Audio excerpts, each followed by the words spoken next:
सुप्रभातम।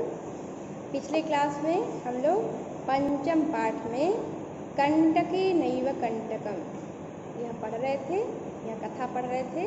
तो कंटके नैव कंटकम, इसमें यह जो पंचतंत्र की शैली में रचित यह जो कथा है, इसमें हम लोग पढ़ रहे थे कि चंचल नाम का एक व्याध था और वह जंगल में जाकर पशु पक्षियों को पकड़ता था अपने जाल में और उसको बेच के उसी से उसकी जीविका चलती थी। एक दिन वह वन में गया, जाल फैलाया और अपने घर आ गया।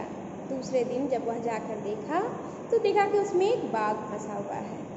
तो बाघ को देख के वो डर गया कि अब तो मैं इसे जाल से निकालूंगा तो ये मुझे खा जाएगा। तो इसलिए वह वहाँ से सोचा कि अब यहाँ से मुझे भागना ही पड़ेगा। और जैसे वो वहाँ से भागने ही वाला था कि बाघ ने उससे कहा कि हे मानव, तुम मुझे यदि इस जाल से बाहर निकाल दोगे तो मैं तुम्हें नहीं मारूंगा, मैं तुम्हें नहीं खाऊंगा। तो बहेली ने सोचा कि चलो अच्छा है, क्योंकि मैं इसे निकाल दूंगा तो मेरा जाल भी मिल जाएगा और ये तो कह ही रहा है कि मैं तुम्हें नहीं खाऊंगा। तो ब्याध अच्छा था, उसने चला के सोचा कि चलो निकाल देते हैं और उसने बाघ को जाल से बाहर निकाल दिया।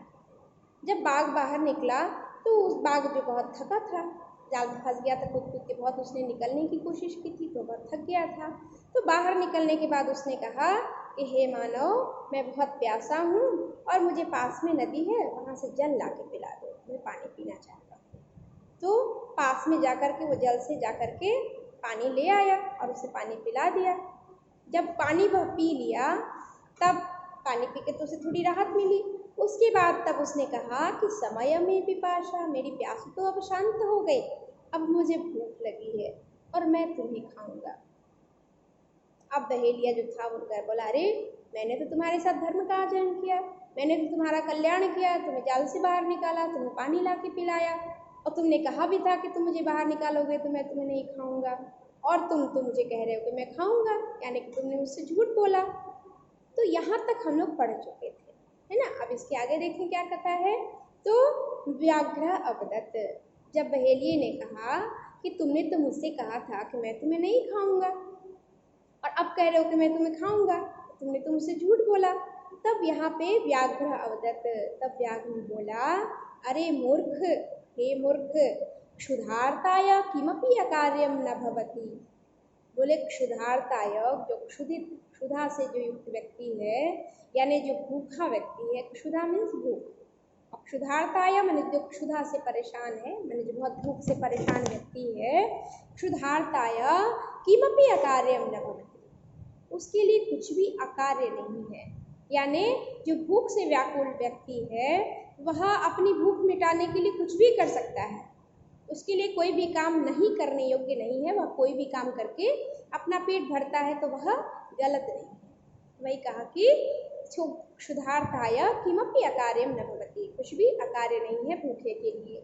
सर्व स्वार्थम समीहते, सभी व्यक्ति अपने स्वार्थ के लिए ही जीते हैं, अपने स्वार्थ में ही लगे रहते हैं, अपने स्वार्थ पूर्ति में ही लगे रहते हैं। चंचला नदी जलम अपृच्छत, चंचल ने कहा अच्छा ठीक है, तुम तो ऐसा कह रहे हो, रुको मैं नदी जल से पूछता हूँ। तो चंचल ने नदी जल से पूछा, नदी जलम अवदत्, तब नदी जल ने कहा एवमेव भवति, बोला हाँ ये बिल्कुल ठीक कह रहा है, ऐसा ही होता है। जनाः मयि स्नानं कुर्वन्ति, लोग आते हैं मुझ में स्नान करते हैं, वस्त्राणि प्रक्षालयन्ति, अपने कपड़े धोते हैं, तथा च मलमूत्रादिकं विसृज्य निवर्तन्ते, और बाहर से लोग फ्रेश होके बाथरूम से आते हैं तो मेरे में ही अपना हाथ धोते हैं, पैर धोते हैं, अपना मतलब अपनी गंदगी भी इसी में डाल करके मुझे भी दूषित करते हैं। वस्तुतः सर्वः स्वार्थं समीहते, यह बिल्कुल सही बात है कि सभी अपने अपने स्वार्थ में ही लगे रहते हैं, सब अपने स्वार्थ की ही पूर्ति करने में लगे रहते हैं। चंचल वृक्षम उपगम्य अपृच्छत, तो चंचल फिर कहा कि अच्छा नहीं नहीं, नदी जल से तो मैंने पूछ लिया, अब मैं वृक्ष से पूछता हूँ।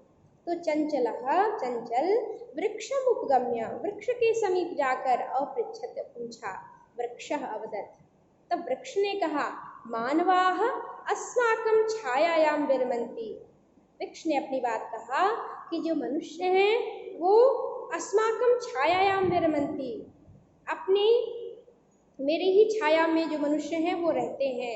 अस्माकं फलानि खादन्ति, हमारे फलों को खाते हैं।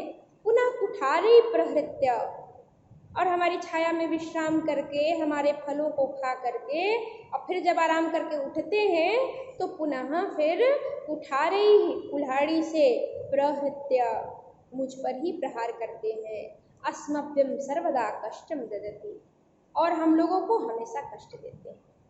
यानी वृक्ष ने भी अपनी व्यथा सुनाई कि जो मनुष्य हैं वो आते हैं, हमारी छाया में विश्राम करते हैं, हमारे फलों को खाते हैं और बाद में कुल्हाड़ी लेकर के हमारे ही पेड़ को काटने लगते हैं, हर तरह से मुझे दुख प्रदान करते हैं। यत्र कुत्रापि छेदनम कुर्वन्ति, और कुल्हाड़ी से वो थोड़ी भी सोच उनकी नहीं होती कि कहाँ मारे कैसे मारे, वो कुल्हाड़ी लेके कभी यहाँ कभी वहाँ पेड़ को काटना शुरू कर देते हैं, पेड़ पर प्रहार करने लगते हैं। सर्व स्वार्थम संयते, सब अपने अपने स्वार्थ में ही लगे रहते हैं। समीपे एका लोमशिका, पास में ही एक जो लोमड़ी थी। बदरी गुल्मानाम पृष्ठे नीलीना, अपनी पीठ पर वो बेर आदि के बहुत सारे लत्तर वत्तर ली हुई थी। एतम वार्ताम श्रृणोति स्म, वह यह वार्ता सुन रही थी, यह बातचीत सुन रही थी। सा सहसा, वह अचानक चंचलम उपसृत्य कथयति, वह अचानक चंचल के पास आई और उसके समीप आकर के बोली, का वार्ता, क्या बात है, क्या बात हो रही है। माम अपि विज्ञापय, अपनी जो बातचीत है उससे मुझे भी बताओ क्या हुआ। सह अवदत, तब जो बहेलिया था वह बोला, अह मातृशुषः, बोले अरे मातृशुषा यानी माँ की बहन यानी मौसी, बोले अरे मौसी आप अवसरे त्वं समागतवती, बोले अरे मौसी आप बहुत सही समय से अवसर पे आप आई हैं। कभी कोई बहुत सही समय से आता है, अरे बहुत सही समय से आए हैं, तो इसी उसी तरह बहेलिया ने भी कहा कि हाँ मातृशुषा, अरे मौसी अवसरे त्वं समागतवती, आप बड़े ही सही अवसर पे आई हैं।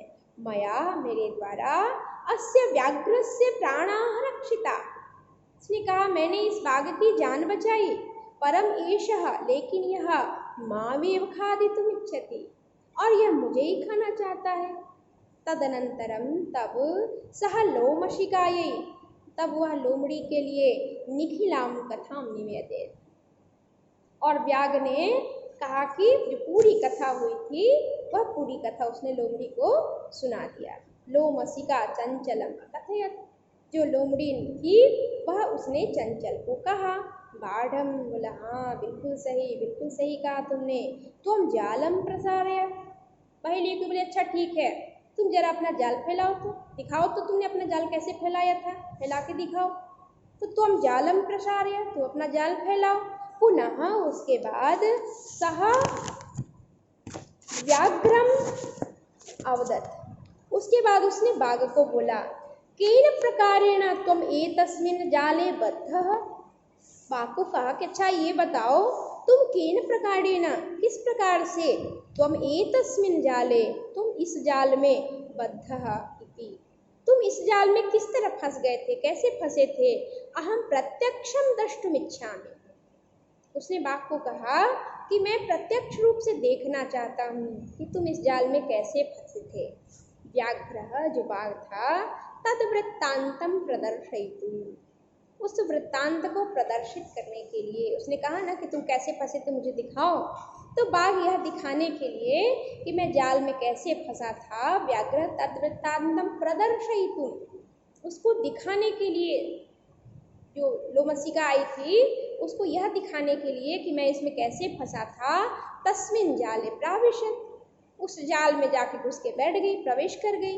लोमशिका पुनः अकथयत्, जब लोमड़ी ने देखा कि बाघ जाल के अंदर चला गया तो लोमशिका ने फिर कहा, सांप्रतम पुनः पुनः कूर्दनम कृत्वा दर्शय, बोले अच्छा ऐसे बाल जाल में घुसे थे, अब जरा मुझे कूद के दिखाओ। कूर्दनम कृत्वा, मतलब अब जो मैं कूद करके जरा दिखाओ कि इसमें घुस के तुम कैसे कूदे थे जाल में फंसने के लिए।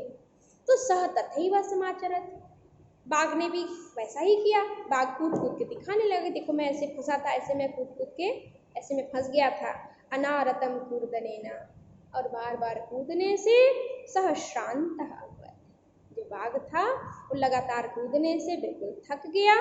जाले बद्धः स व्याघ्रः, और जब वह निकलने की कोशिश करने लगा तो देखा बाघ ने कि अरे अब तो मैं फिर से जाल में बंध गया हूँ, जाल में फंस गया हूँ। और जाल में बंधा स व्याघ्रः, जाल में फंसा हुआ जो बहेलिया था, क्लांतः सन, एकदम क्लांत हो गया, थक गया, फिर से कूद कूद के फंस गया था ना, तो वह बहुत क्लांत हो गया, थक गया।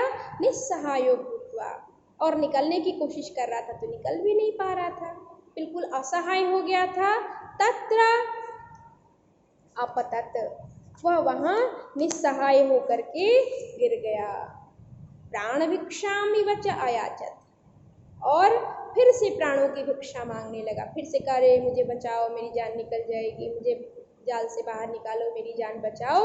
लोमशिका व्याघ्रः अवदत्, और जब उसने फिर से कहा कि चलो मेरी जान बचा दो, मुझे बाहर निकालो, प्राण भिक्षा मांगने लगा, तो लोमशिका ने फिर बोला सत्यम त्वया भणितम। लोमशिका ने कहा तुमने तो अभी कहा था ना, तुमने बिल्कुल सही कहा था, सत्यम त्वया भणितम, तुमने बिल्कुल सही कहा था, सर्वः स्वार्थम समीयते, सभी अपने स्वार्थ में ही लगे रहते हैं। तो फिर जब सब स्वार्थ में लगे हैं तो तुम्हें बाहर क्यों निकालेंगे, क्योंकि तुम तो अभी कह रहे थे कि तुमको खाएंगे।